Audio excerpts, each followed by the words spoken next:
Buenos días a todos, bienvenidos y gracias por estar aquí. Vamos a iniciar el segundo de los diálogos organizados en las 16ª Jornadas de Teatro Clásico de Olmedo 2022 para someter a revisión la Numancia que vimos anoche. Tenemos para eso todo la presencia, pues, de las estrellas de la compañía, podríamos decir así, ¿no?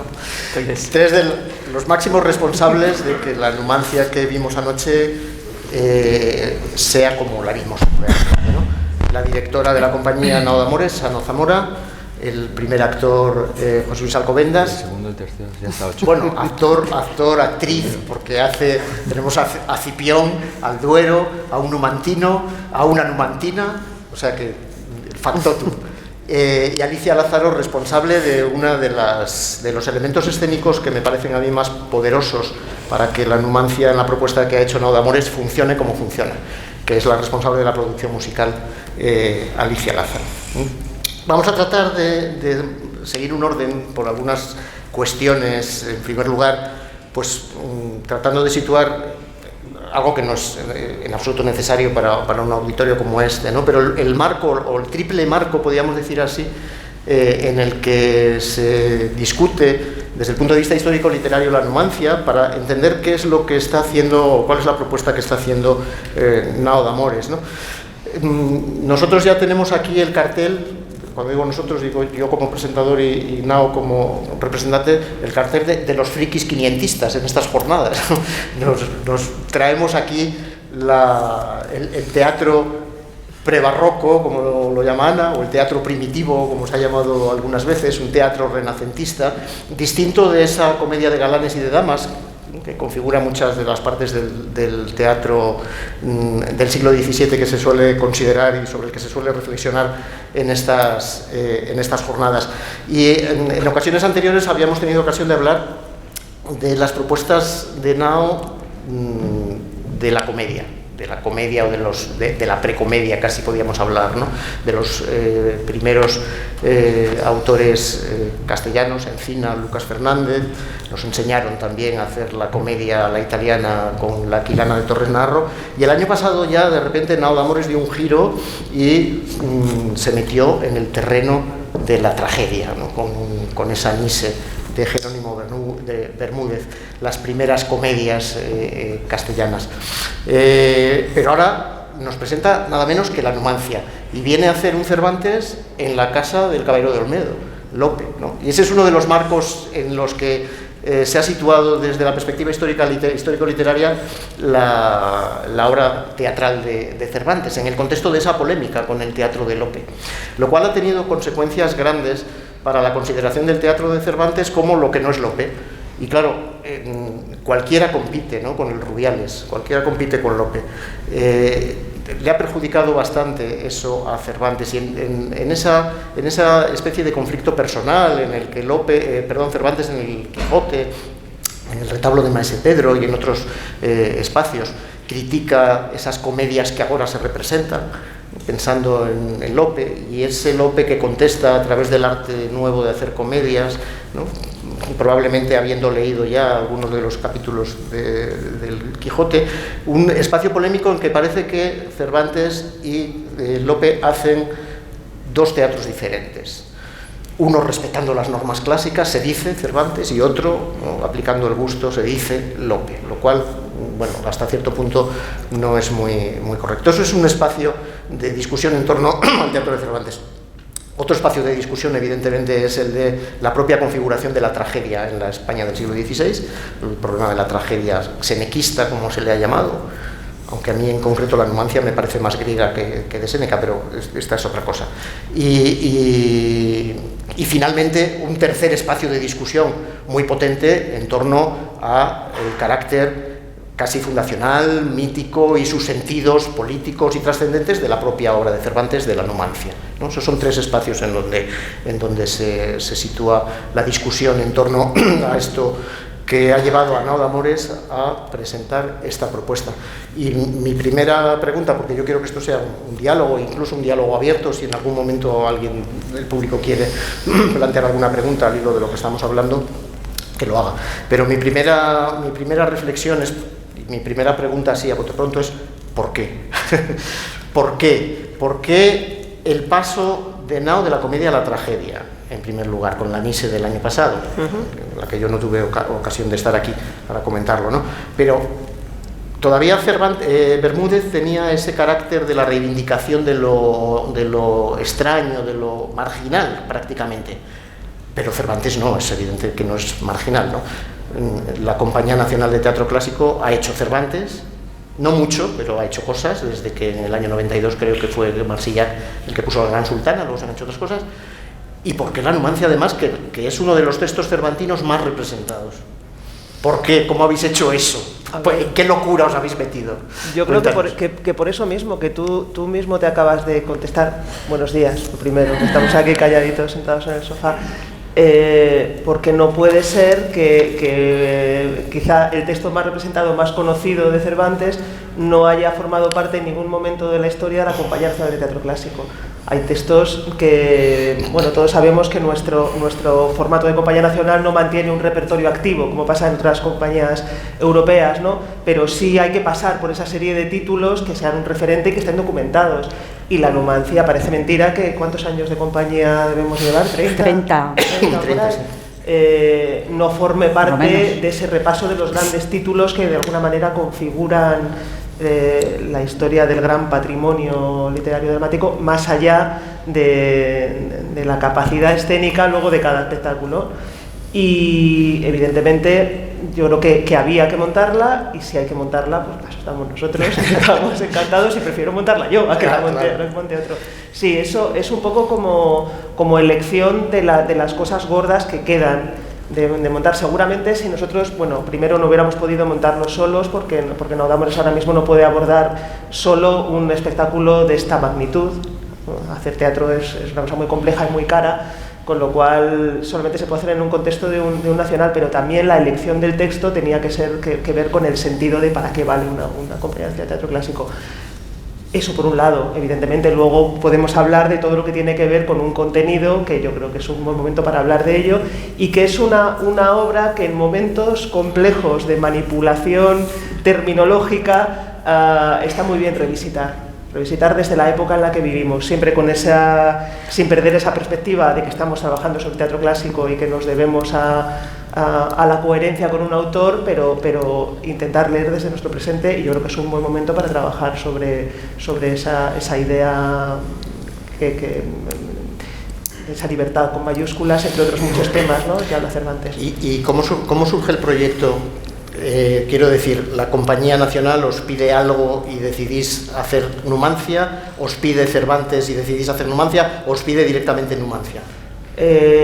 Nos dan absoluta libertad. Nosotros tenemos la suerte de haber llegado a un momento de nuestra vida artística que no solamente nos dejan trabajar como queremos, es decir, que nos invita una gran institución a trabajar con ellos, pero podemos trabajar en Segovia con nuestros tiempos, con nuestros procedimientos, con nuestra manera de hacer, sino que nos dejan montar lo que queramos. Evidentemente,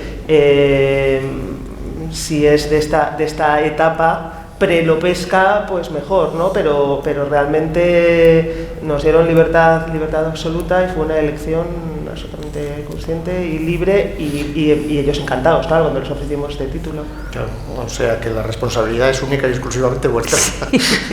Me temo que sí. Bueno, no, lo digo porque realmente, claro, los Cervantes de la Compañía Nacional de Teatro Clásico no han dejado de ser relativamente peculiares, y digamos que Numancia es el canon prácticamente de teatro cervantino, ¿no? Cuando uno piensa, porque ha hecho la Gran Sultana de Marsillac, que era un montaje súper colorista, la entretenida, el viaje del Parnaso. El viaje del Parnaso. Pero claro, viaje al Parnaso, por ejemplo. Siquiera es ahí estábamos los tres, además, en el espectáculo. Ella llevaba la música, él era uno de los Cervantes, y yo era el ayudante de Eduardo Vasco. Un espectáculo precioso, de marioneta, pero que no es teatro cervantino, canónico, quiero decir, que no es el canon, ¿no? Pedro de Urdemar la hicieron también, y luego pues la locura esa de Ronald de la Cervantina, que está muy bien, pero que evidentemente tampoco es teatro. Y de repente la obra del canon, ¿no? Y de repente una obra que cuando uno repasa el elenco, el dramatis personae del manuscrito, se encuentra con 50 personajes referenciados, 50 contados uno detrás de otro. Y vosotros, como sois así, decís 6. Así que, bueno, 8 con los dos músicos, cierto, que también actúan. Así que, claro, el pluriempleo de José Luis es proverbial, ¿no? Esa estrategia de doblar papeles, con lo cual la Compañía Nacional tiene que estar encantada, porque el ahorro de presupuesto que supone... Hombre, yo creo que la Compañía Nacional está encantada por muchas cosas, porque por supuesto les gusta y bueno, tenemos buena crítica, a pesar de que nos tocó todo lo que nos tocó, las huelgas, los COVID, y que fue un momento tremendo, el momento cuando estábamos exhibiendo en la sede de la Nacional. Yo creo estar encantados del resultado y sobre todo de que este formato nuestro nos permita estar viajando por todas partes y enseñar una obra con la firma de la Compañía Nacional en provincias, y eso está estupendo. Grandes festivales, grandes encuentros, pero también hacer otro tipo de espacios donde a la Nacional es muy difícil poder llegar. Claro, no, y bueno, tenéis una gira preparada, aparte de la que ya venís haciendo, que se ha visto ya en media España. Yo tenía por ahí apuntadas las fechas de gira hasta diciembre, tenéis un montón, entre ellas Los Ángeles. Bueno, vamos a ver si se llegan las subvenciones. No Los Ángeles de San Rafael, sino Los Ángeles, ¿no? A ver si llega la subvención, ¿no? Y vais a ir a Soria también, lo cual tiene su punto. De Los Ángeles a Soria. De Los Ángeles a Soria. Bueno, hablabas de que la obra había tenido muy buenas críticas, y es verdad que las ha tenido. Y también malas, ¿eh? También, no hay que no sé si malas del todo, pero siempre se han destacado muchas cosas y se ha criticado una cosa que hay que entrar evidentemente por aquí. Sacamos los cuchillos. Sacamos los cuchillos. Y hay que entrar por aquí porque es una de las cuestiones que más problema ha planteado, que más problema le plantea al espectador, creo, y que seguramente, por lo que yo sé de vuestro proceso de creación, también os ha planteado más problema, que es el problema de la fonética de Cervantes, naturalmente, ¿no? Nosotros no estamos viendo una numancia, sino una numancia. Y eso ya marca, ¿no? Porque de repente te descoloca por completo, ¿no? Esa difícil arenga con la que tú abres la función, ¿no? Por poner la perspectiva del actor sobre la mesa, antes de entrar en otras cuestiones, ¿no? ¿Cómo afronta un actor ese trabajo con la lengua que no es... Por cierto, alguna de las críticas de prensa hablaba de la lengua medieval. Bueno, evidentemente no es la lengua medieval, es otra cosa. Pero bueno, reduciéndolo mucho, decían, es que Nao utiliza la lengua medieval para esa función. ¿Cómo se enfrenta un actor a la lengua medieval? Bueno, efectivamente hay que dedicarle un tiempo. Hay que trabajar la fonética y bueno, tampoco requiere un esfuerzo especial, ¿no? Sobre todo al principio. Yo, después de haber hecho Nise, pues ya estaba habituado ya a ese tipo de sonidos. Sí es verdad que hubo que matizar algunos en este caso, pero técnicamente no requiere mayor dificultad ni esfuerzo. Yo, desde el punto de vista personal, considero que es un sacrificio muchas veces para la comunicación con el público y la legibilidad del texto. Creo que es sacrificar mucho del encuentro con el público y de comprensión del texto en pos de la fonética. Pero bueno, aparte de eso, es una opinión y nada más. Nosotros entramos como buenos soldados, nos sometemos al dictado de la señora directora, que el enemigo en casa, Alicia. ¿Te das cuenta? ¿Te das cuenta? Pegar con esos. No, yo recuerdo en el proceso, es verdad que ella dudaba mucho. Y tardó en tomar la decisión, efectivamente. Nosotros, los actores, pues estábamos a la espera de la decisión, de las altas esferas, y cuando llegó esa decisión, pues bueno, yo la acaté, pero me hubiera gustado utilizar la fonética moderna simplemente porque el público lo entendiera mejor. Pero también es verdad, yo ayer hablando en el viaje con Alicia, es verdad que por otro lado también puede resultar interesante ese ejercicio, ¿no? Probar a ver cómo sonaría el verso de Cervantes y el castellano, o una aproximación de cómo sonaría aquello, ¿no? Y bueno, es una oportunidad, y bien decía Alicia que si no lo hacemos nosotros nada amor, es quién lo va a hacer, ¿no? Y como está en nuestra mano, pues bueno, es una decisión bien tomada al fin y al cabo. Claro. ¿Impone alguna barrera, ¿no? Quiero decir, a la hora de asumir, por ejemplo, papeles actorales o funciones actorales, ¿no? El lenguaje impuesto, digamos, forzado, la fonética forzada, implica un distanciamiento con relación al personaje y a lo que dice? No, quizá al principio sí puede ser un poco arduo el familiarizarse con esos sonidos, tropiezas, tienes que afinar, en fin, hay parte de la atención está para eso, ¿no? Pero una vez que ya asumes eso de manera mecánica, no es ninguna dificultad.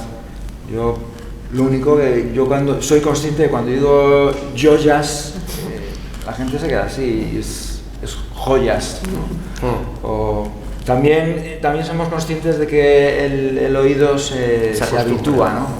Son 10-15 minutos en los que uno ya entra también en esa dinámica como espectador, y yo creo que bueno, que tampoco es una dificultad.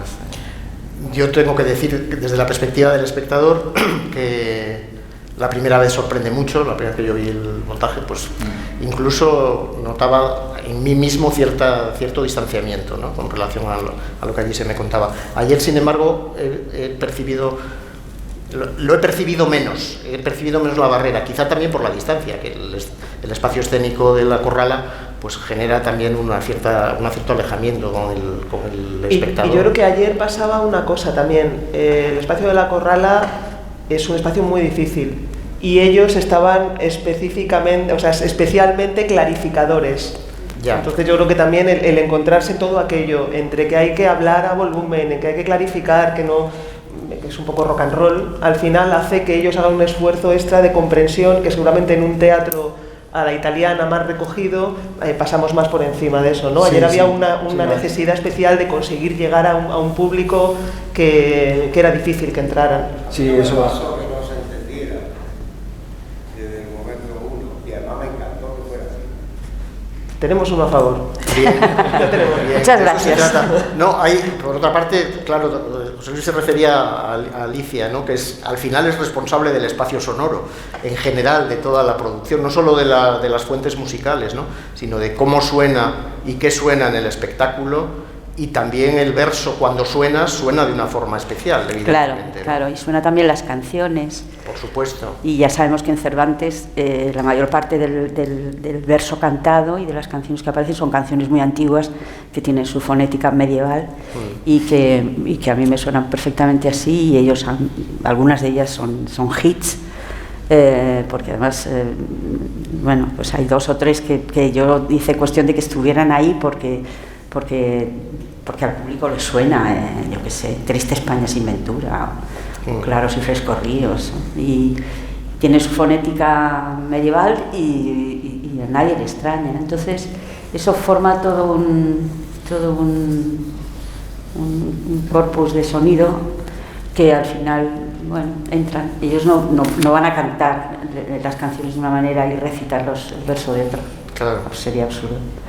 Entonces, no, y hay un sentido general, me parece a mí, que a favor del empleo de la fonética, que es el carácter ritual que tiene toda la Numancia, ¿no? Y el verso trágico al final tiene esa sonoridad ritual, casi litúrgica, sobre todo en una obra como la Numancia, que tiene el 75% de los versos en decasílabos, ¿no? A mí ahí sí que, alguna vez se lo comentaban, me produce esto a favor, ¿no? La ritualización, pero en contra, cuando en los diálogos, por ejemplo, de Marandro y Lira, en redondillas, de repente hay versos que la redondilla en el octosílabo me choca mucho. Y fíjate que estamos acostumbrados a Lucas y a Juan de la Encina, ¿no? Con el octosílabo. Pero de repente oigo a Marandro y a Lira la escena de amor con la fonética antigua, y me choca mucho, ¿no? Cuando dice enxuga Lira los hoyos, ¿no? Por ejemplo, ¿no? Ahí me trabo un poco, y ahí me distancio. Es decir, claro, años 80, que es cuando Cervantes está escribiendo esto, se supone, ¿no? Que es una época de absoluta transición. ¿Qué haces? que es el conflicto. Como yo sé que han resuelto esto con filólogos sesudos que la han asesorado sobre el asunto. Y aquí además mi amigo Javier era paño de lágrimas, de mira qué me dicen. Y él me decía, pues hombre, tú sabrás, o sea, tampoco se pegaba. Bueno, yo que de fonética histórica no sé absolutamente nada. Pues serás el único filólogo, porque todos parece que son especialistas, que Imposible. como vienen todos y de joder, cuánto humanista y qué formación tan completa. No, a ver, ya fuera un poco de bromas, ¿no? Era la gran decisión. Quizá no para otros, pero sí para nosotros, que hemos utilizado la fonética histórica como recurso escénico, no desde una perspectiva historicista, y parece contradictorio lo que estoy diciendo, sino como un puro recurso que tiene que ver con todo un concepto de cómo abordar el texto en relación con la música y en esta fusión que hacemos siempre nosotros un poco de las artes. Más que nunca había que estar seguros de lo que hacíamos, de esta decisión, y sabíamos que iba a ser polémica desde el principio. Las cosas también de nuestro panorama, ¿no? A nadie le molesta que Bermúdez, que escribe el Anís en la misma época, lo trabajemos con fonética histórica, pero cuando haces con Cervantes, todo el mundo, ¡ah! No, Cervantes no, Cervantes es nuestro, ¿no? Cervantes es ya moderno. Bueno, seguramente es mucho más moderno escribiendo que Bermúdez, ahí no te voy a decir que no, sí. Pero Bermúdez pertenece a una zona donde seguramente ya sí se había superado esa fonética, vamos, que era mucho más criticable todavía que esto. El caso es que no podíamos estar legitimados porque no se sabe, o sea, lo que está claro es que en el 16 eso es esa purita etapa de transición, y en función de la zona de España que hablemos, suponemos que estaba pasando una cosa u otra. Entonces, pues localizamos a todos los grandes especialistas de historia de la lengua hoy en activo y nos sentamos con ellos. Y unos estaban más de acuerdo con hacerlo. Cuanto más cerca de Madrid está el filólogo, más conservadores, ¿eh? Esto también es una cosa que como estudio sociológico es interesante. Pero todos estaban de acuerdo en que nadie puede negar que ciertos fonemas todavía se estuviesen haciendo. Evidentemente no tenía sentido ya en el 16 hacer diferencias entre las Bs y las Vs, ni las Ss, ni nada de ese tipo, ¿no? Pero sí se podía jugar con una hipótesis de las Js y las Cs. Entonces básicamente nos sentamos con ellos, había que primero que aceptar que eso es posible, y en eso estaban todos de acuerdo. Otra cosa es ¿para qué? Y mi cuestión era tanto ¿y por qué no? Lo que decía Alicia, ¿no? Si ya hemos visto Cervantes siempre representado de una manera y esta hipótesis puede ser posible y tiene que ver con nuestra propuesta escénica, ¿por qué no probarlo? ¿Por qué no permitir que el público escuche una vez eso y que decida lo que tú dices? Oye, pues los versos largos me funcionan y las redondillas me cantan. Pues a eso hemos llegado, ¿no? Y yo fíjate que dudé mucho porque sabía que al final todos los corrillos iban a hablar más de esto que de la obra en sí misma, y también es una pena, ¿no? Pero al final todas las conclusiones que sacamos con unos y con otros, desde los filólogos que nos decían es posible, pero no sé si lo haría, hasta alguna filóloga ilustre que tú también conoces que dijo lo que es una aberración es pensar que Cervantes hablaba del Quijote y no del Quijote. Entonces al final tomamos una opción que, como digo, es sobre todo escénica, que con los datos en la mano nos permitía poder jugar con ella, pero que sí es cierto. Yo ahí no estoy muy de acuerdo con que se pierda la comprensión. Creo que si es más difícil entender esta obra que otras que hemos trabajado con fonética histórica, como la Nise, por ejemplo, es porque esas octavas son endemoniadas, y es que seguir a Cervantes muchas veces es muy complicado. Entonces parece que tiene que ver con la sonoridad, pero yo creo que tiene que ver con el sentido y con la manera de construir el verso de Cervantes. Sí, totalmente de acuerdo. Sí, es que es muy difícil, como ellos bien saben, que se han vuelto locos de subordinada tras subordinada, y sobre todo además que en otro tipo de formas estróficas yo como adaptadora puedo ayudarles, porque vas cortando, en Bermúdez está tirado, porque venga, puedes quitar versos sueltos en todas partes, esto no se entiende, fuera, pero claro, aquí no, aquí o quitas la octava entera y hay algunas que no lo permite porque el sentido está ahí y no está en otro sitio, ¿no? Entonces ahí yo como adaptadora puedo echarles muy poca mano, tienen que resolver ellos con su elocuencia actoral. Iba a dejar para luego el tema de la adaptación, pero ya que lo sacas lo traemos ahora encima de la mesa, ¿no? Porque bueno, la cuestión de la fonética me la quería quitar del medio inmediatamente y ya está, no da más de sí. Yo al final estoy de acuerdo en que la tragedia requiere la tragedia clásica además requiere ese extrañamiento del verso, ¿no? El verso en decasílabo, dicho así, viene a ser como el coturno, a sustituir un poco el coturno y genera esa sensación de distanciamiento. Adaptación, vamos a la adaptación, que por cierto la obra ha estado nominada a los Max como mejor adaptación de un texto teatral, aunque no ganó, pero bueno. Estamos acostumbrados a no ganar. No, pero vamos a verlo. Da igual porque... Bueno, ganar vestuario, mujeres. No. Sí. Acordaros de lo que decía Cervantes a propósito de los premios, ¿no? Que el primero lo daba al favor y el segundo era el que se llevaba la justicia de tal manera que el segundo pasaba a ser el primero, ¿no? O sea que eso no es problema. La adaptación. Claro, tú has hecho un trabajo de peinado extraordinario con el texto. Extraordinario de cantidad o de calidad. De las dos cosas, pero de cantidad y sobre todo de construcción de sentido también, o de eliminación de sentido, ¿no? Porque evidentemente los 2500 versos de Cervantes se reducen a los 75 minutos de vuestra obra, que sería impensable, ¿no? Si se hace completo. Pero es extraordinaria de calidad porque has dejado todo. Lo esencial, o sea, la estructura de la Numancia, que es tan compleja y tan desequilibrada, ¿no? Son cuatro actos y cada uno parece que va por su cuenta. El primero los romanos y acaba con las alegorías, el segundo con la Numancia y las escenas de tramoya de las que hablamos después, el tercero el acto de las mujeres, el cuarto el acto del sacrificio y de la catarsis, ¿no? Está todo en tu versión. Sin embargo, claro, has despoblado completamente, por lo menos los parlamentos de las alegorías de Duero y España,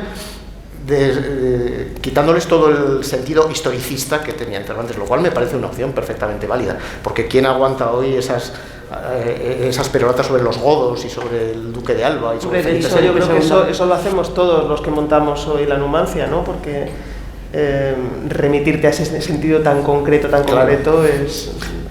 Que en el fondo es la arqueología, el hacer teatro arqueologista o hacer teatro, sin más, ¿no? Y a pesar de que vuestra propuesta parece arqueológica en el respeto por la pronunciación, por ejemplo, al final lo que hace es una construcción de sentido hacia otro territorio, ¿no? Ahí hay un trabajo que me parece que merece la pena destacarse. Bueno, como veis, cuando Nauda More se plantea un proyecto y cuando Ana se plantea un proyecto, se los plantea como auténticas tesis doctorales. Va a hacer su documentación, va a hacer su consulta con los filólogos. ¿Cuánto has leído para hacer esta Numancia? ¿Cuánta tragedia clásica has leído? Pues fíjate, yo creo que uno tiene la sensación de que mucho menos de lo que hubiera debido, porque como estamos acostumbrados a hacer autores sobre los que hay mucho menos, uno lo abarca todo muy bien y se lo sabe de memoria, y aquí te da tiempo a hacer un barrido, pero claro, es imposible leerse todo lo que hay que leer, simplemente sobre Cervantes. Incluso las versiones, no da para... Bueno, las versiones ha habido que leérselas todas. Bueno, durante el proceso Alicia y yo vivimos juntas y nuestro salón es una pila de libros tremendo. Y claro, ese era el primer paso, el fijar qué texto vas a hacer, que además ni siquiera está fijado, como sabemos a día de hoy, ¿no? Entonces había que hacer todo el cotejo entero. Hay estudios que nos han ayudado mucho, claro, o sea, la tesis famosa de Silvia Esteban, cotejando ediciones, pues te quita mucho trabajo, pero aún así, claro, tiene que estar todo sobre la mesa, ¿no? Y esa era la primera dificultad. Y luego, pues como digo, hemos tirado mucho de colegas filólogos que nos han podido orientar, porque nosotros además, investigamos desde una perspectiva muy práctica. Nosotros ninguno somos filólogos. Vicente es el que más cerca está de la palabra, Vicente Fuentes, y cuando estamos configurando esa dramaturgia, es una dramaturgia que firmo yo, pero que no hago yo. Hacemos, bueno, la hago, pero la hago en colaboración. Como hemos dicho, la música es un pilar clarísimo para la construcción del espectáculo, y si esta escena está, es porque sabemos que hay una estructura musical que la puede sustentar. Si no, pues a lo mejor no estaría, aunque fuese necesaria a nivel narrativo, ¿no? La plástica también nos está ayudando a elegir, digamos que eso es una narrativa multidisciplinar. Y luego tenemos una cosa también muy clara, que es que evidentemente yo llego a los ensayos con el texto peinado, aunque partimos en la primera lectura con todo el equipo del texto completo, hay que leerlo entero porque lo que hay que quitar, ellos tienen que hacerlo evidente sobre el escenario, aunque no lo verbalicen, ¿no? Y luego son verdaderas dramaturgias a la carta. Esta numancia no es una numancia hecha, vamos a hacer tal. No, está hecha en función de lo que estos señores defienden en escena y quiénes son ellos y el número de personajes que hacen cada uno y este Escipión que hay sobre el papel es el Escipión de José Luis Alcobendas. Eso es así y él se lo ha inventado, ¿no? Entonces yo reflejo también lo que él está ofreciendo. Es un trabajo un poco de ida y vuelta, no es tenemos la dramaturgia cerrada y la hacéis, sino que nos vamos retroalimentando y en función de lo que se va poniendo en pie se va modificando el texto también. ¿En algún momento ha jugado para la construcción de la dramaturgia la idea de tragedia clásica, quiero decir, griega o latina, es decir, Esquilo o Séneca? Como referente, sí, pero si yo les digo eso a estos chicos, no levantamos telones. Quiero decir, hay una perspectiva clásica que seguramente claro. Sí, claro, y sobre todo esta decisión de ir contra algunas tendencias de estudio que hablan de esta desacralización y que evidentemente nosotros estamos totalmente en contra de eso porque lo que hacemos es lo contrario, es sacralizarla de alguna manera, ¿no? Claro. Pero claro, la cuestión es lo que tú tienes en la cabeza cuando empiezas y la cuestión es hacia dónde lo llevas cuando se hace carne, que es cuando realmente empieza a funcionar. Y todo eso pasa porque entendamos la letra todos juntos. Esas horas interminables, ¿verdad? San Nicolás encerrados con todas las versiones sobre la mesa. Yo creo que igual que Nice, el teatro de Naudamores es muy de ritual. Entonces es verdad, si nosotros tenemos los referentes de la tragedia clásica, de la tragedia en general, pero yo creo que en el proceso de trabajo, en el proceso de creación, en el que se van asentando todos los elementos, la música, la fonética, la coreografía, puesta en escena, etc., se crea, yo creo que eso es una de las cuestiones que tenemos pendientes en el trabajo de creación, es crear una especie de ritual específico, ¿no? para ese espectáculo, ¿no?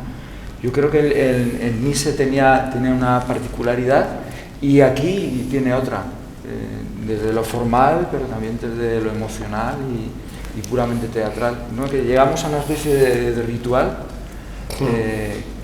que ahí está. Claro, y ese sentido de ritual que es tan coherente y tan intenso para construir el sentido de la numancia, se percibe muy bien en toda la obra, ¿no? Desde el comienzo de la arenga, pero además de la forma de resolver la escena del sacrificio o la escena del cuerpo muerto, que ahora hablamos de él, pero que incluso en escenas del patetismo más intenso, como la escena del pan de Lira y Marandro, que la Eucaristía. Claro, se acaba convirtiendo prácticamente en un auto sacramental, ¿no?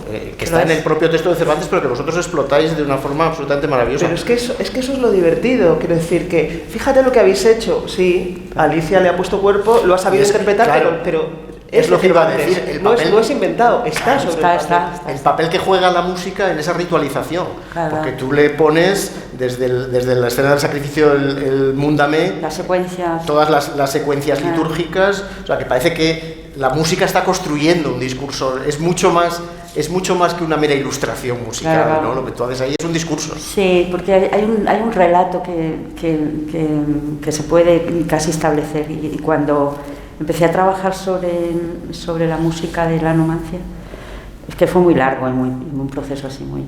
pues estaba claro, ¿no?, que se podía construir un relato que fuera casi las calendas católicas, ¿verdad? O sea, primero el carnaval profano, luego el sacrificio, luego la resurrección y luego la gloria, ¿verdad? Entonces, con eso se puede construir. ¿Y por qué no utilizar eso? Siempre se ha hablado de esta cosa de los numantinos son los protocristianos. No me interesa esto, lo que sí me interesa es esa historia del rito, ¿no? Recuerdo que Ana me mandó, cuando empezó el trabajo, que fuisteis a Numancia a buscar ruinas y trompetas numantinas, que por cierto, las trompetas numantinas suenan fatal. Pero porque estamos en streaming. Me da igual. Suenan horribles, ya os lo digo. Yo sé por qué los romanos ganaron esta guerra. Las trompetas romanas eran alguna cosa. Los corni llegaban ahí los romanos con sus trompetas de metal maravillosas, hasta se hundían los muros de Jericó. Y los de Numancia también. Y sin embargo las trompetas numantinas pues son unas trompetas monísimas de barro, ideales. Bueno, Ana me mandó muestras de todo eso y yo estuve investigando, pues hay que conseguir tal, las trompetas tal, y luego me di cuenta de que había que hacer intervenir esta historia del rito, y leí mucho sobre esto. También sobre la poesía sobre ruinas, sabía que tan importante en el siglo XVI. Claro, el Superbicoli, preciosísimo, sí. Que iba a ser cantado, busqué traducciones, hay incluso una traducción de Fetina y otra incluso de Lope. Y Artina también, sí. Pero al final decidimos que lo hacíamos en italiano y la cantaban las niñas, se lo cantaban a los romanos. Ya te digo, mirándoles a los ojos. Os jorobáis porque vosotros os van a hundir también. Claro. Así que, pero sí, hubo toda esta historia de buscar el rito. Y lo que os estaba contando, ¿no?, que Ana me mandó un documento para las bases, así desde Numancia, además, que estabais ahí buscando entre ruinas, y me llamó mucho la atención algo que siempre está presente en nuestro trabajo, pero que en este caso concretado en el trabajo sobre la tragedia, ¿no? La tragedia como contraste curioso entre la violencia y el debate verbal estilizado. Entonces, esta cosa entre Dionisio y Apolo, entre lo popular y lo culto, lo bárbaro y lo civilizado. Entonces todo eso tenía que estar presente, de alguna manera. Luego los romanos cada vez iban menguando más y había que darle mucha presencia cuando estaban, pero porque los numantinos ahí realmente cobraron cada vez más. Sí, no, y en la selección musical que haces, además también aflora, por ejemplo, todo el conflicto de las fuentes que alimentan la Numancia, ¿no? Porque tú vas al romancero, vas a los cancioneros, claro, vas a Encina, vas a la tradición, claro, italiana, y todo eso está también construyendo la Numancia, y es lo que le hace también otro de los elementos que hacen a la Numancia tan compleja, ¿no? Claro. Esa confluencia de fuentes. Pero apuntabas a otra cosa que también me interesa mucho del proceso de creación de la producción que vimos anoche, ya como producto terminado, ¿no? Que es ese proceso de documentación. Ana se va a Numancia a buscar trompas, bueno, a buscar lo que sea, y se vuelve con media docena de mantas. ¿De dónde vienen las mantas? A mí me tienen loco las mantas, porque son el objeto escénico más maravilloso y que mejor partido se saca de toda la escena española actual. Sí, que te lo cuente, está a 45 grados en Coria el otro día. Yo es que iba a empezar por ahí. ¿De dónde son las mantas? ¿Son de Soria o son de Zamora?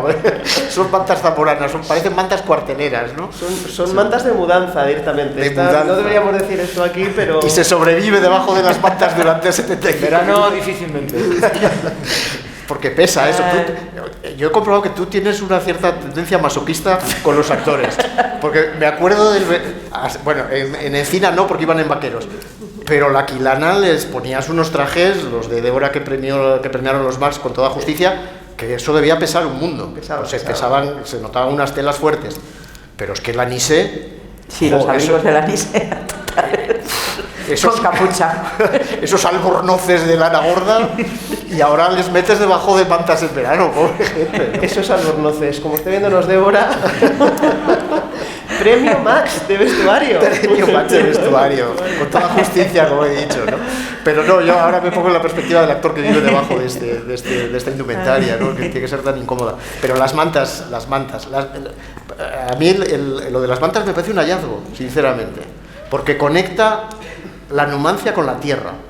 Con la tierra, con los campos de exterminio sin tener que hacer una referencia concreta, yo creo que eso es hacer teatro. Con los carnavales populares italianos, claro. Es que los hombres con chaqueta. Me parece el paradigma de la metonimia teatral, el uso que hacéis de las mantas, ¿no? Claro, fíjate, yo no había pensado en lo de los campos de concentración que tú dices ahora, pero según lo dices me acuerdo de la propuesta de Pérez de la Fuente, ¿no? Con esa alteración del texto para que sonaran allí las concertinas de Melilla y toda aquella alteración del texto, que al final la utilización política de la Numancia ha sido también una de las constantes, sí, ¿no? De las versiones de la Numancia, y una manta puede trasladar ese espacio que efectivamente está muy presente, ¿no? Pero se convierten en las alas de las águilas, en una escena maravillosa. Esa foto no hace justicia a algunas de las composiciones escénicas de la Numancia, y la de las mantas, la de las águilas, por ejemplo, los agüeros de las águilas es una maravilla visualmente, ¿no? O la transformación, ahora vamos con el carnero, la transformación del carnero, ¿no?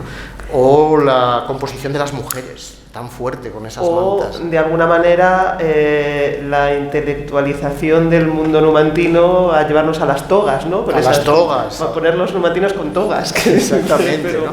Incluso la manera de cogerlas, ¿no? Los numantinos elegantes. Sí, hombre, yo creo que esa es la mayor dificultad en una puesta en escena, ¿no? Encontrar elementos que te mantengan en un código simbólico que cuente aquello o que ya está contando el texto o que no cuenta el texto, ¿no? Esa es la dificultad, y a veces uno consigue encontrar ese tipo de elementos y a veces no. Entonces, en este caso, evidentemente Débora, que es Débora Macías, la diseñadora del vestuario, trabaja desde la base con nosotros, y entonces rápidamente sabemos que hay que encontrar también algo que desde la plástica. Y en este caso, además, también contábamos con Cecilia Molano haciendo la escenografía, que desde el primer viaje que hicimos Numancia, hicimos Tiermes, nos pegamos allí unos barbeos sorianos para intentar encontrar estas pistas, no para recrear, que es lo que vemos, aunque luego sí hay cosas que uno puede reconocer, que decir, esta pseudoescalinata, medio teatro, medio estratigrafía, es la escalinata de Tiermes también, en quemado y no en rojo, pero... Y a partir de ese tipo de materiales, pues empezó a llegar esta idea también de las sociedades ganaderas, de la lana, del fieltro. Empiezas a enlazar y empezamos a enlazar hasta con las propias instalaciones de Joseph Beuys. O sea, hay que estar de acá a allá todo el rato, y a partir, tirando de esos hilos, pues empiezan a salir estas imágenes, y entonces a partir de los carnavales, que yo había estado en Cerdeña buscando referencias para toda esta parte ritual, empiezas a enlazar también con las mantas. Cuando lo tienes todo, te das cuenta de que son las imágenes de cualquier campo de refugiados. De repente empiezas a buscar las mantas, y las mantas que te gustan tienen unas rayas que pueden ser rojas, como la cerámica numantina, las cenefas, aquellas famosas, o azules. Y dices, si las pongo azules, es directamente el campo de concentración, no me puedo ir demasiado para allá, ¿no? Entonces es un equilibrio que hay que jugar, que hay que buscar las posibilidades, cómo se convierte esa manta en niño al mismo tiempo, ¿no? Y cómo se genera todo lo que hay en escena son mantas, pues es lo que va a acabar en la hoguera final, ¿no? Y luego muchas horas de posibilidades. Claro, primero ellos tienen que hacer suyo ese elemento, y luego cuando ya es suyo empiezan a surgir 200.000 posibilidades que puedes utilizar para ir armando el espectáculo. Claro. No, te preguntaba si las mantas eran de Soria o de Zamora, porque en tiempos de Cervantes, cuando Cervantes escribió la Numancia, todavía se discutía, ya no tanto, pero se había discutido mucho sobre dónde estaba Numancia, y una de las opciones era Zamora. Y de hecho en tiempos había un azulejo en el Ayuntamiento de Zamora que recordaba, ¿no?, que era la prueba de que Numancia había estado en Zamora. Entonces, si las mantas eran zamoranas, no era un guiño también a esa... Además, fíjate que de los materiales que tenemos así de carácter más etnográfico, hay una foto maravillosa con manta, de personaje con manta, de una vez que yo estuve, hace un montón de años, 6 años o por ahí, en el Zangarrón de Montamarta. O sea que cosas zamoranas también van apareciendo. También hay, ¿no? También hay. No, ciertamente lo etnográfico está muy presente en toda la propuesta, y además es fundamental para construir eso que habéis llamado, creo que lo has llamado tú misma, ¿no? Una numancia de cámara.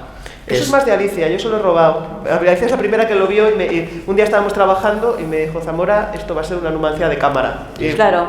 Es verdad. 8 o 6 actores y 2 músicos, pobrecitos míos. Claro. Orquesta de cámara. Pero es como una especie de zapatazo o de aldabonazo o de puñetazo encima de la mesa frente a la desmesura de las numancias que se han montado. Ah, sí, claro. ¿No? ¿Nos imaginas haciendo una cosa así? Es no. que desde el año 37, ¿no? Cuando la monta Alberti y María Teresa León, o aquellas de Pemán en Sagunto, en Mérida, que se han hecho, ¿no? La de Manuel Canseco, de las últimas, o bueno, por ahí está Marzubieta también convertida en musical rock. Es decir, hay una tendencia a la numancia peplum o a la numancia desbordante, y vosotros hacéis una numancia muy contenida, claro, y ahí la metonimia teatral es fundamental, y es lo que hacéis. Y es lo que hacéis, por ejemplo, en las partes más espectaculares del texto dramático de Cervantes, que son todo eso que recogen las didascalias explícitas, extensísimas en los manuscritos, y que vosotros habéis resuelto de una forma maravillosa. Por ejemplo, las alegorías, ¿no? Los manuscritos recogen con detalle cómo salen las alegorías, vosotros vais y las desnudáis directamente, ¿vale? Y funcionan. Tanto las alegorías de España y de Duero como las de hambre, enfermedad y guerra, ¿no? Y fama, al final, por cierto, una fama masculina en la versión de ayer, ¿no? O evidentemente en las grandes escenas de tramoya, que es uno de los grandes atractivos teatrales del texto de Cervantes, más allá del sentido, ¿no? Que luego hablamos de los sentidos del texto, que son las escenas de ritualización del sacrificio y del cuerpo muerto, que al final son herencias de la tragedia clásica, son herencias de la tragedia senequista, fundamentalmente, pero también de la tragedia griega, en este caso sobre todo más Eurípides que Esquilo, me parece, que es el modelo para Séneca, y que Cervantes ahí se tira a cascoporro, a generar 2 escenas absolutamente descomunales y desmesuradas. Y es lo mejor, con perdón, de toda la tragedia. Sí, a mí claro. Cuando me preguntaba Julio Vélez, ¿pero vas a mantener? Yo, ¿pero cómo no lo voy a mantener? Claro. Si lo que me sobra son escenas convencionales, ¿no? Claro, pero las 2 escenas están, pero ¿cómo están? ¿Cómo están? Yo no sé lo que piensa el público. Sí, por ahí alguien quiere preguntar algo, ya que para que no hablemos nosotros todo el rato. Sobre la fonética no vamos a decir más. No, ya no. Ese tema queda cerrado y zanjado. Tienes que darle el botoncito.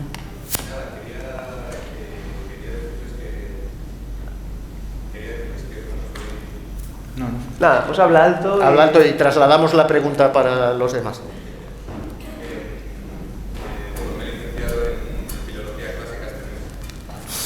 Enhorabuena. Caray, no nos metamos entonces con Esquilo y con Séneca.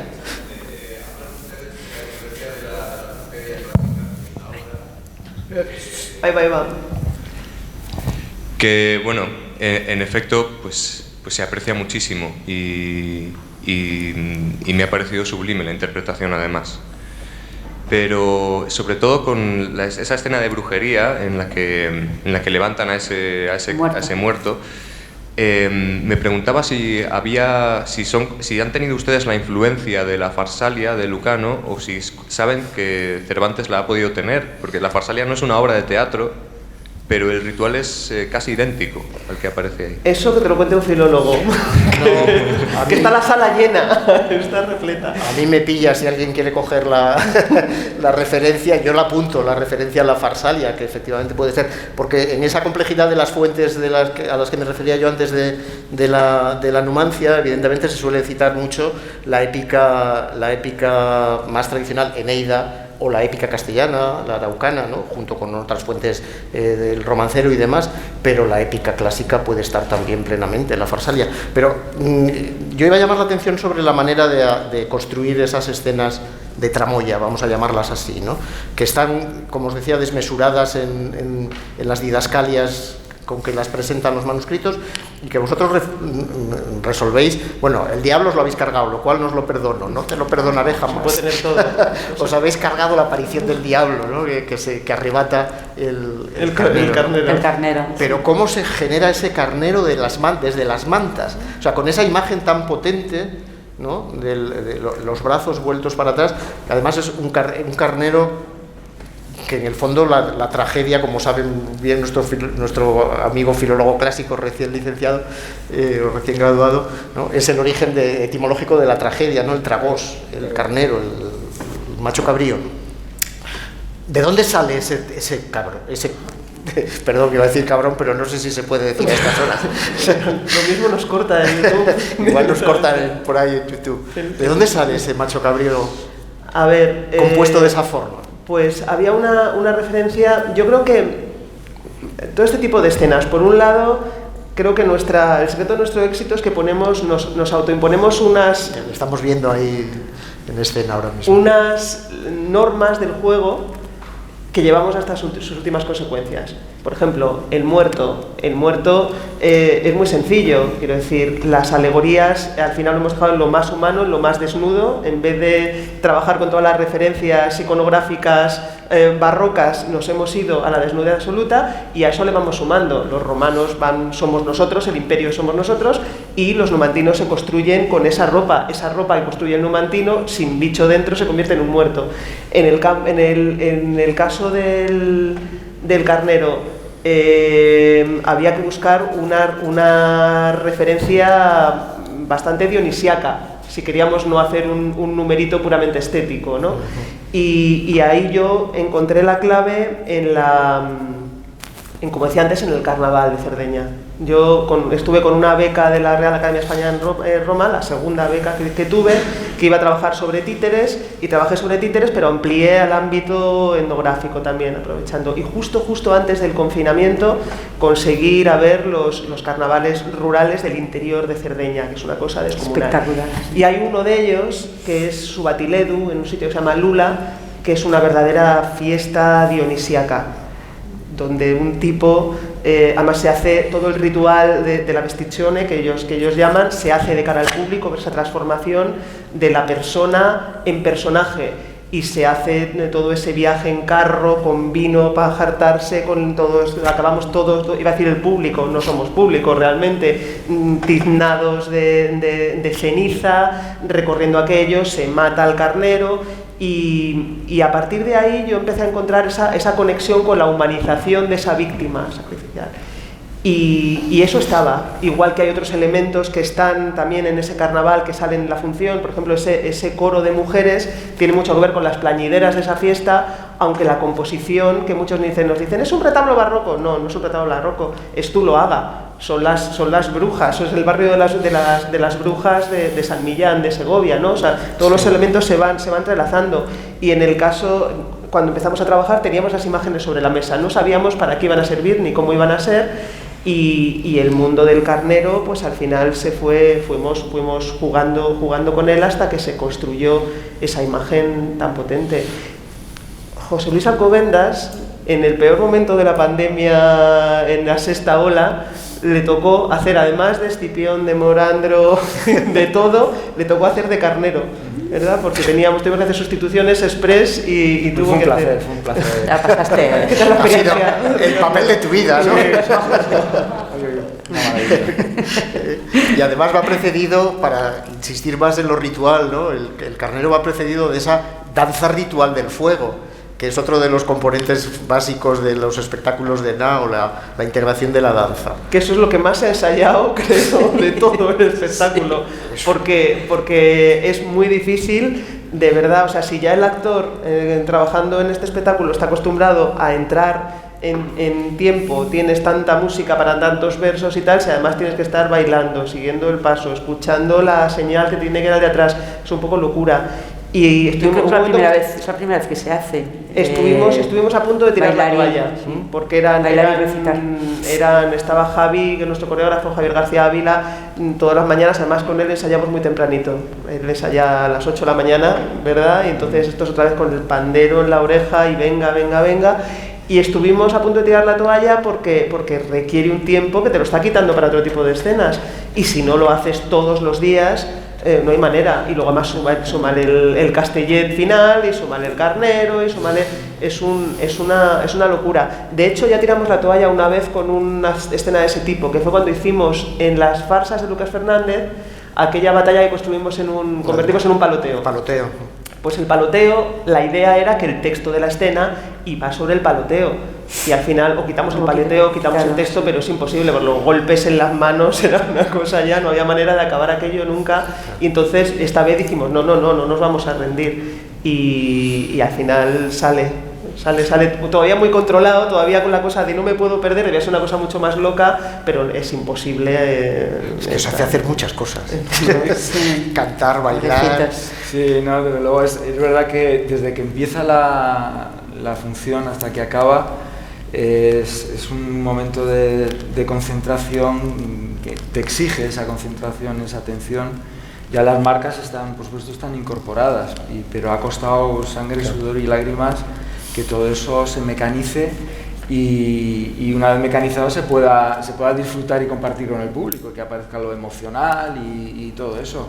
Pero son muchísimos elementos que intervienen de manera compleja y muy precisa, ¿no? O sea, yo tengo la sensación, esta es la segunda vez que trabajo con Nado Amores, de que en cuanto da comienzo la función, se enciende el primer foco, ya estás hasta el final. Es una sinfonía que no hay, está todo encajado, todo el tiempo y el espacio está medido, y eso no solamente exige concentración, sino también una cierta tensión, ¿no? Que yo no tengo, no sufro en otros espectáculos, en los que quizá uno es más dueño del tiempo y del espacio, de alargar o de llegar a una marca de otra manera. Sí, aquí si alargas y te acaba la música. Aquí estás obligado, es que claro, en Coria 40 grados, estamos con las chaquetas, estamos sudados completamente, empapados.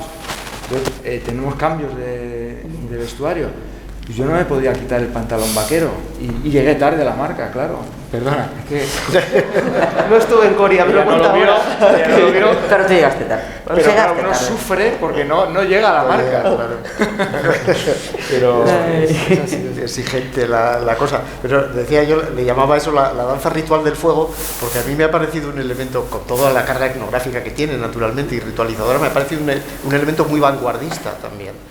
Es decir, que a pesar del esfuerzo por incorporar desde la perspectiva de Alicia las músicas de época, la fonética, el espectáculo de repente da un giro vanguardista con determinadas cosas, ¿no? Pues es, yo creo, de lo más antiguo, la música más antigua que digamos que es un charro. Claro, pero es lo que al final a la vanguardia le interesa, porque es Falla haciendo la danza ritual del amor brujo, es Stravinsky haciendo la danza ritual de la consagración de la primavera. Claro. Y es que esto me sirve para la transformación de la escena del cuerpo muerto, que esa es otra pasada absoluta.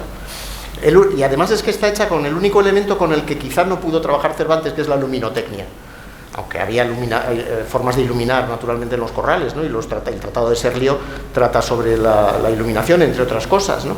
Y hay, por cierto, un tratado que no sé si habéis trabajado con él, de Ingegnieri, sobre la forma de representar las acciones escénicas, que dice que dedica partes muy precisas, es un texto de 1598, muy precisas, muy minuciosas a la forma de presentar los elementos sobrenaturales. Y es que ahí lo hacéis casi calcao sobre Ingegnieri, ¿no? Pero luego es muy vanguardista, porque la idea de la chaqueta sola es teatro de objetos, casi teatro negro podría ser, ¿no? Sí, a la manera de Praga. Es una cosa muy vanguardista.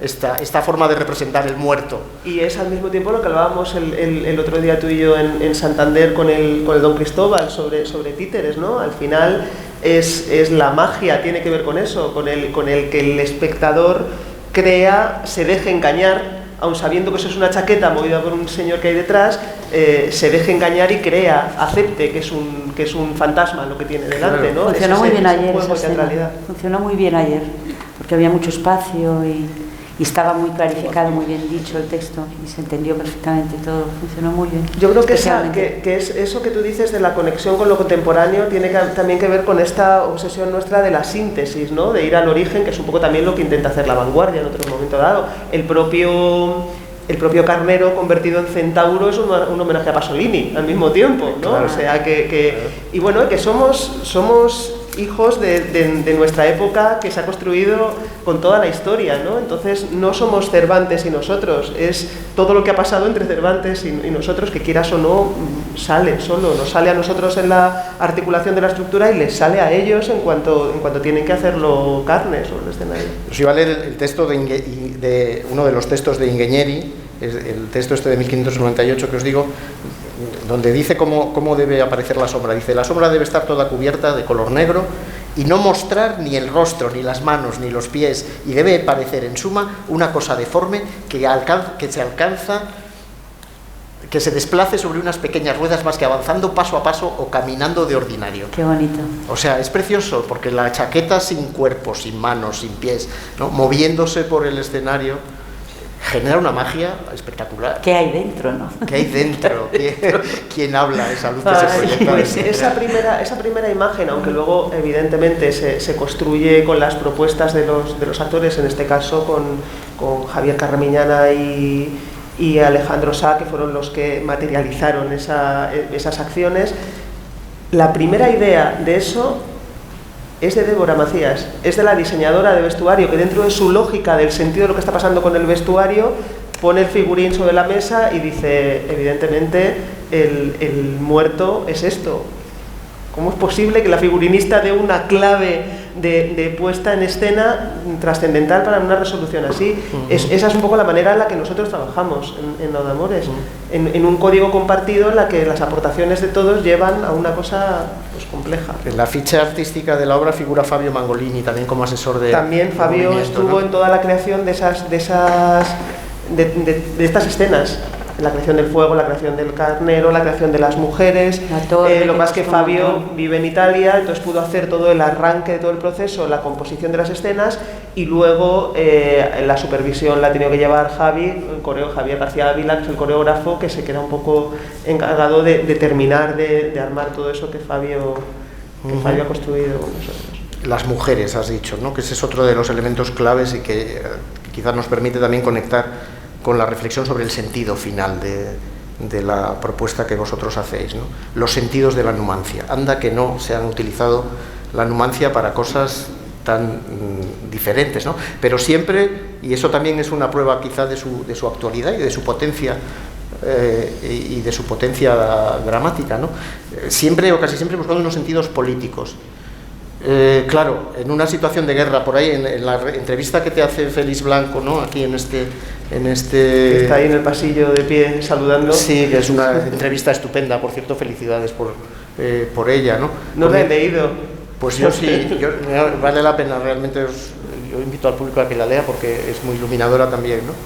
Y te pregunta sobre la manera de transformar o de cómo se ha transformado la recepción de la obra desde el conflicto de Ucrania, ¿no?, en una guerra en Europa. Guerra ha habido permanentemente en el siglo XX y en el siglo XXI, pero esta que parece que nos cae más de cerca nos llega más, ¿no? Sin embargo, es que no está nada claro que el texto de Cervantes sea un alegato pacifista. No sé cómo lo veis vosotros.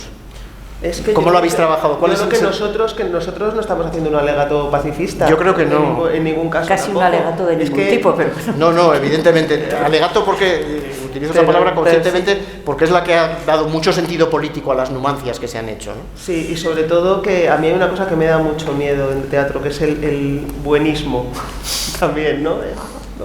No, somos animales y nos defendemos como podemos y si las guerras existen es porque todos somos animales violentos y salvajes, esa es la cosa, y estos numantinos también lo son, quiero decir, por eso... Que son hasta antropófagos. Claro. Se comen a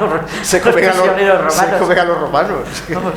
Sí, no, es delicado, es delicado y de hecho yo me sigo encontrando mucha gente que se espanta de que montemos la numancia porque le parece o muy fascista o lo contrario. Es verdad que estamos en un momento en el que es muy delicado poner a España sobre el escenario, que parece que a la gente se le llena la boca, ¿no? Pero ahí está y tenía que estar, ¿no?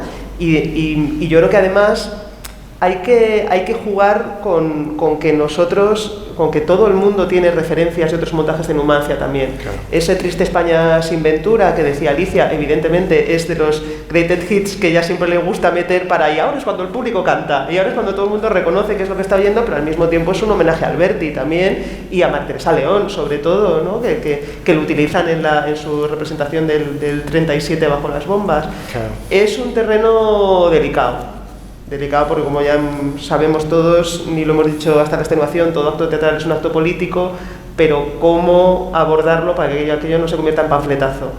Y nosotros hemos intentado pasar la lectura política a un segundo plano para realmente poder centrarnos en un sentido más trascendente, porque si no te arrastra, claro. Sí, y no hay que perder de vista que para Cervantes existía la guerra justa, y quizá la de los numantinos, o quizá la de los romanos, porque aquí hay un problema también de construcción de sentido, no se sabe muy bien cuál es el posicionamiento, ¿no? Y pasa, claro, a mí me pasa con el personaje de Cipión, no sé si al resto del público le pasará. Cipión en principio tendría que ser el malo, y no lo es.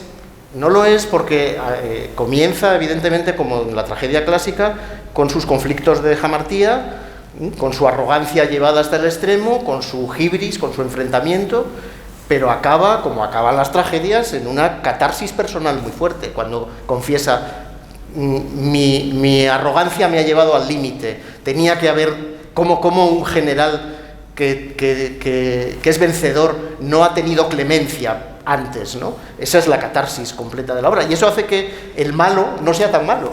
No sé cómo lo vives tú, ese personaje de Cipión es muy complejo de sentimientos, porque es el general excelente, son las virtudes militares, pero es el arrogante, pero al final es también el personaje que sufre la catarsis, ¿no? Más intensa. Sí, que lo espera. Yo creo que fundamentalmente es un gran profesional, es un extraordinario soldado, estratega, y en el que el Senado confía precisamente para solucionar el embolado ese que tenían allí en Numancia.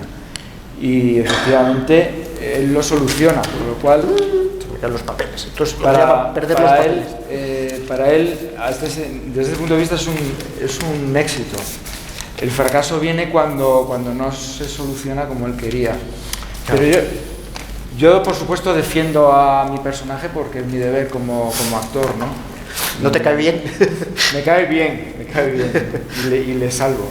Pero sobre todo porque yo creo que en este puede el humanismo de Cervantes, que impregna toda la obra y está, yo creo que nos gana a todos, está por encima de las lecturas parciales, políticas, sociales. Yo creo que es como actor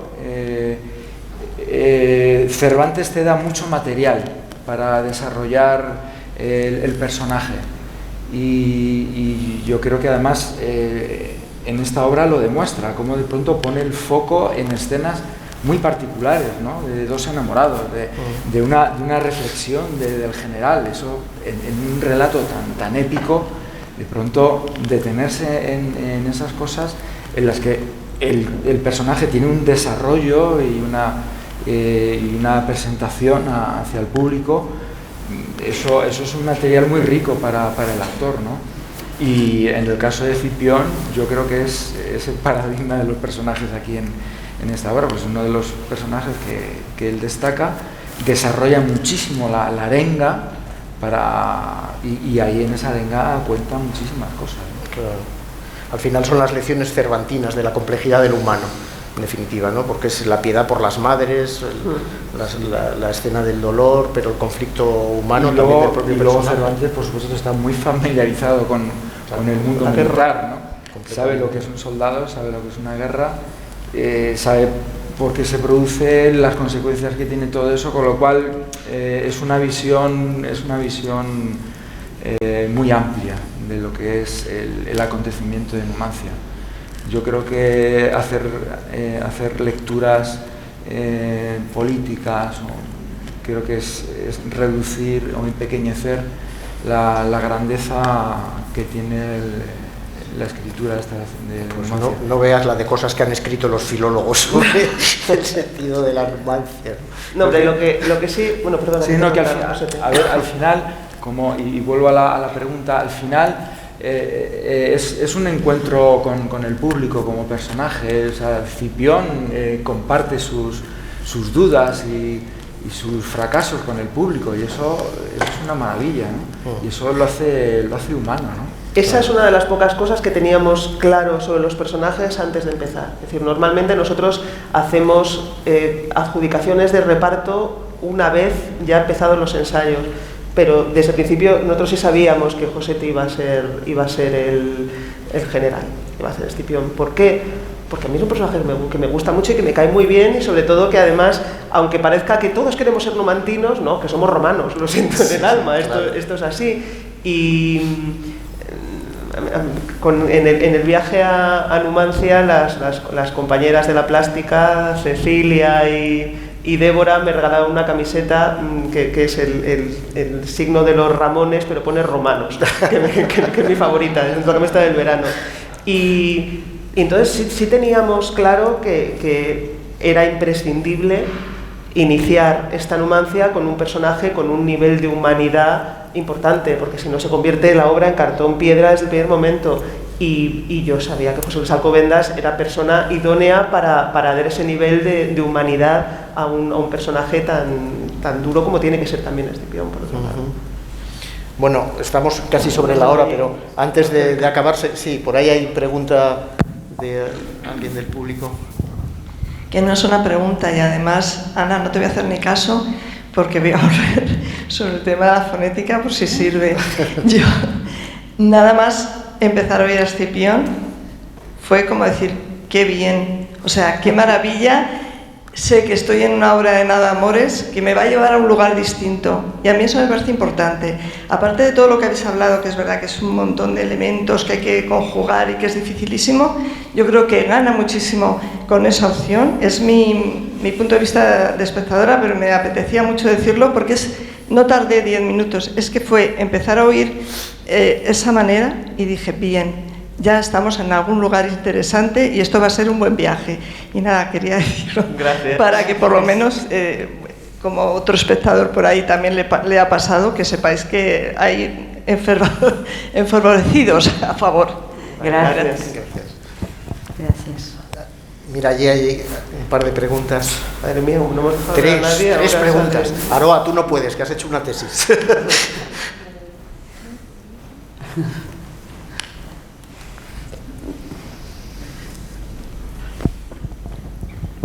Bueno, ante todo, enhorabuena.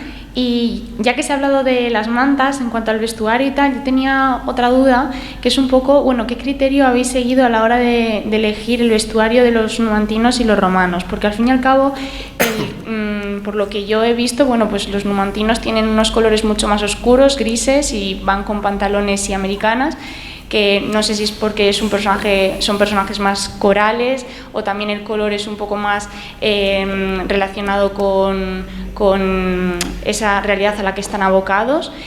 Pero por otro lado, los romanos van con camisas, están más cerrados, no sé si eso significa que están en un estatus mayor de poder. ¿Van con camisas y con qué más? Bueno, sí, pantalón vaquero. Sí. Y el tema, luego también los colores, hay una gama amplísima de colores.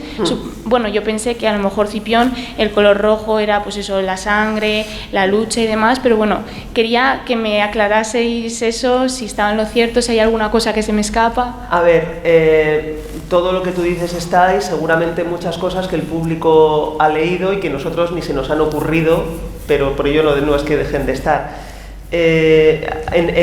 Por las condiciones del espacio que teníamos ayer es más difícil de entender un poco la propuesta, pero en los teatros estándar, ellos, los romanos, que van vestidos de contemporáneos, porque como digo, romanos somos nosotros y seguimos siendo el imperio, queramos o no, aunque termine tragándose lo que tiene enfrente y fusionándose, porque al final ya vemos cómo acaban con camisa de romanos pero pantalón de numantino también al mismo tiempo, ¿no? O sea que son pequeños detalles que a veces se captan, a veces no, ¿no? Pero normalmente en un teatro más al uso, el espacio de Escipión es el palco. O sea, ellos entran de la zona del presente hacia esa zona de ceniza pasada por el tiempo, ¿no? Y en un espacio que que está configurado de 1000 estratigrafías quemadas, todas ellas, ¿no? Entonces yo creo que ayer también, como ellos tenían que trabajar sobre el propio proscenio, un poco es más difícil recibir esa imagen de lo que está dentro y lo que está fuera y lo que invade el espacio interior, pero esa es un poco también el planteamiento inicial, ¿no? Son los United Romans of Benetton, ¿no? También. La idea es de Alicia, ¿eh? Romanos de Benetton. Claro. Florencis. ¿Qué micro es el que está? No lo sé, el de ellos. Hola, buenos días. Lo primero, mi más sincera enhorabuena, me ha parecido fantástico. Y han mencionado varias veces la obra de Triste España, Sin Ventura. Entonces, como estudiante que ha estudiado bastante esta obra y que la ha cantado como coralista, es que me veo en la obligación de preguntar por qué la elección de esta obra, por qué Juan de la Encina, por qué, qué simbolismo tiene. Y como segunda pregunta también respecto a la música, por tanto quizás me tenga que responder más Alicia, pero bueno, como ustedes vean, que quería valorar totalmente el trabajo a coro, a cuatro voces, en fin. ¿Cómo lo han trabajado? Sé que el mago no puede... Con mucha paciencia. No puede desvelar sus trucos, pero ese trabajo de oído, esas frases tan extensas a la hora de la técnica vocal, no sé si podrían pues mira, dar alguna pista. Sí, en La Nau de Amores siempre trabajamos con música, así que quien haya trabajado como actor con nosotros siempre ha tenido que cantar. Hoy me alegra que hayas cantado Triste España Sin Ventura. Si quieres podemos cantarla. Sí. Bueno, se trabaja con mucho cuidado y mucha paciencia. Y se trabajan las voces y separadas y luego juntas. Y bueno, es uno de los trabajos habituales que hacemos con la NAO. Y en este caso, pues había que cantar mucha polifonía. Bueno, mucha polifonía. Está el Miserere de Tomás Luis de Victoria, que eran 4 frases, pero hay que hacerlas muy bien. Y hay que afinar, sobre todo hay que afinar.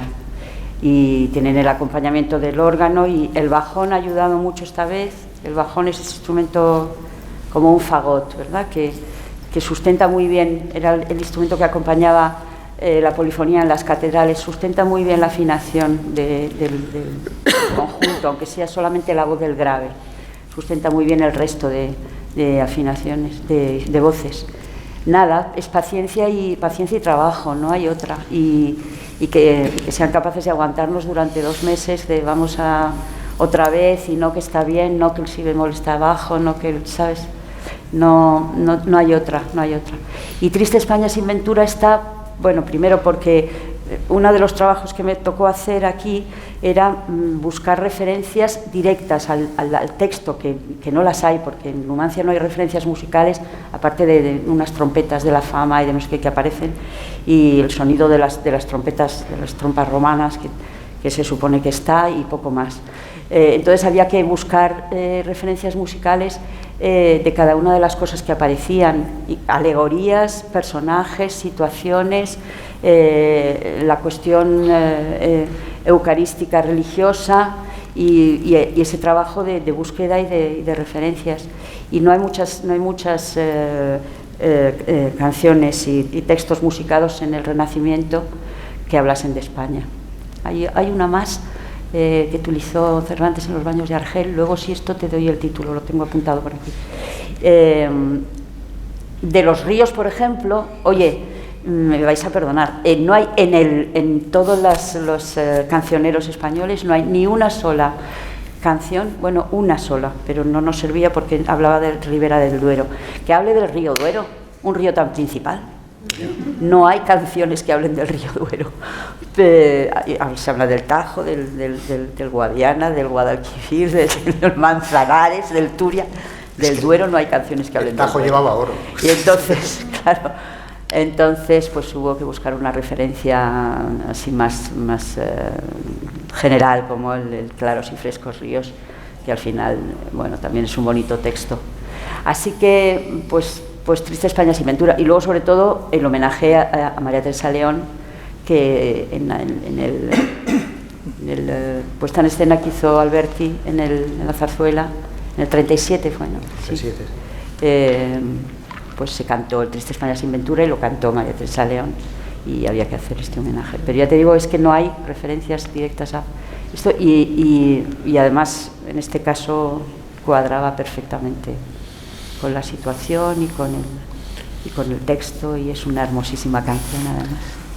Estamos sobre la hora y queremos que José Luis y Alicia, que ha traído el laúd, nos cierren el diálogo de la mejor manera posible, que es volviendo a oír textos de Cervantes y músicas. ¿Nos da tiempo a hacer lo que teníamos pensado, las 3 cositas? Las 3 cositas, yo creo que sí. Si no hay ninguna pregunta así de urgencia, alguien que se vaya a ir mordiendo las uñas, bueno, sino que pregunte después.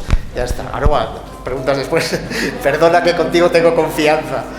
Entonces vamos a escuchar, para cerrar este maravilloso diálogo, maravilloso por los protagonistas, a José Luis haciendo, queríamos que hiciera un poco de la arenga, ¿no? Hemos dicho, y del final, y además un fragmentito del Duero. Organizaros como queráis. No tenemos trompetas, pero hago un poco de ruido. ¿La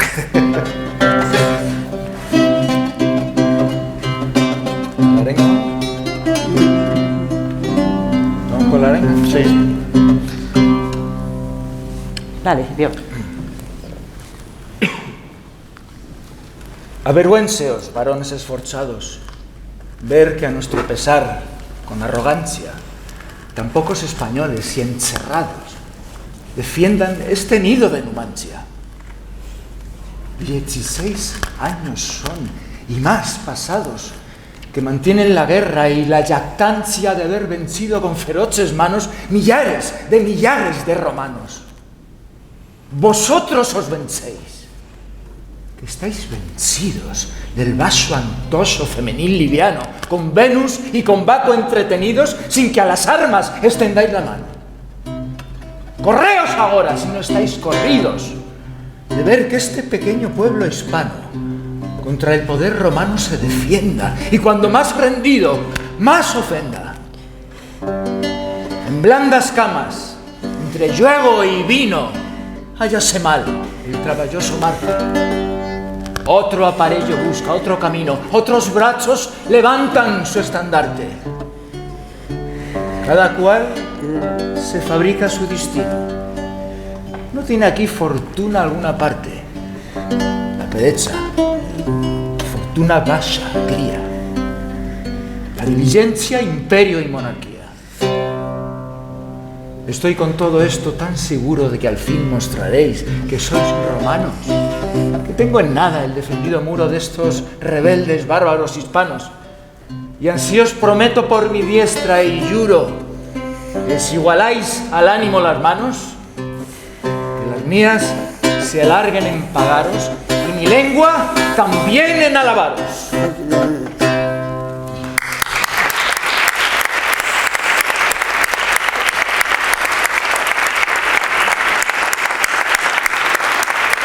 Duero.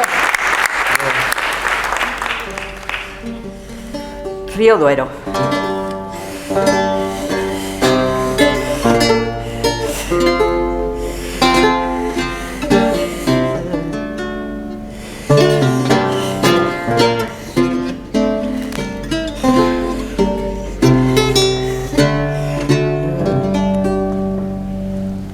Madre querida España, rato había que hirieron mis oídos tus querellas, y si en salir acá me detenía, fue por no dar remedio a ellas. El fatal, miserable y triste día, según el disponer de las estrellas, se llega de Numancia y cierto temo que no hay dar medio a su dolor extremo. Mas, ya que el revolver del duro hado tenga el último fin estatuido de este tu pueblo numantino amado, pues a términos tales ha venido, un consuelo le queda en este estado, que no podrán las sombras del olvido oscurecer el sol de sus hazañas, en toda edad tenidas por extrañas.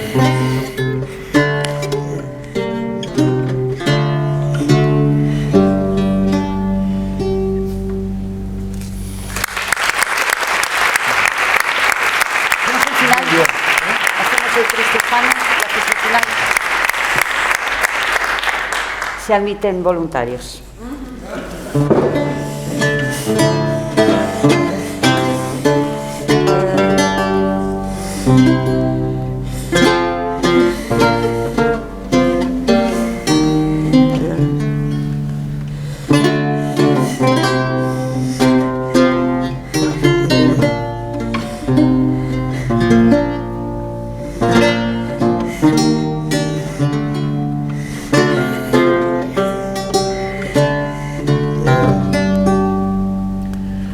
Triste España sin ventura. Puedes recitar si quieres, ¿no? Es que nos vamos a liar. Bueno, si Ana se anima, dale. Al final, la que tiene que brincar yo. No, vamos a darlo por terminado. Sí, que lo damos por terminado aquí ya. Gracias.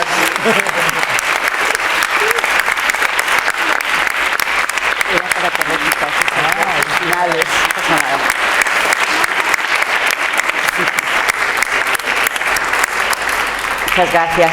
Muy bien, pues muchas gracias a todos y a continuación ya sobre la hora, la siguiente sesión.